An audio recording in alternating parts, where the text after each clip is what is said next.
this audit. The red cell did awesome with 100%. And I don't want to say, but they did a great job.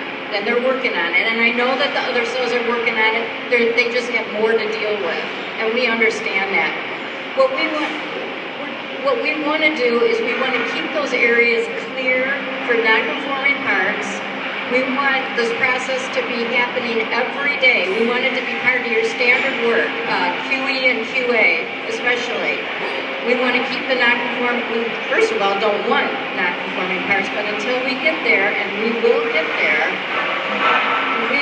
we need this process to keep moving daily. We need parts to be looked at, disposition, we need stuff to be transferred correctly in IQMS, and we need material handlers to move the parts to where they need to go, either dispose of them or grind them or put them in immediate rework or over in the locations that Laura puts them away.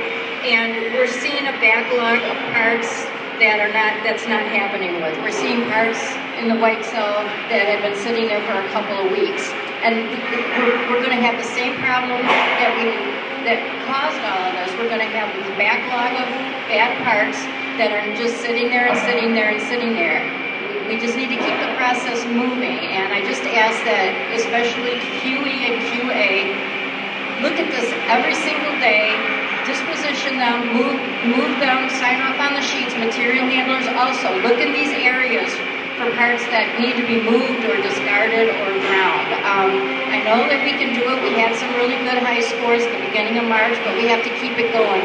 We can't just drop this. I know there are bad parts and you have a lot of good parts that you want to look at, but we can't have this constant buildup of red tags.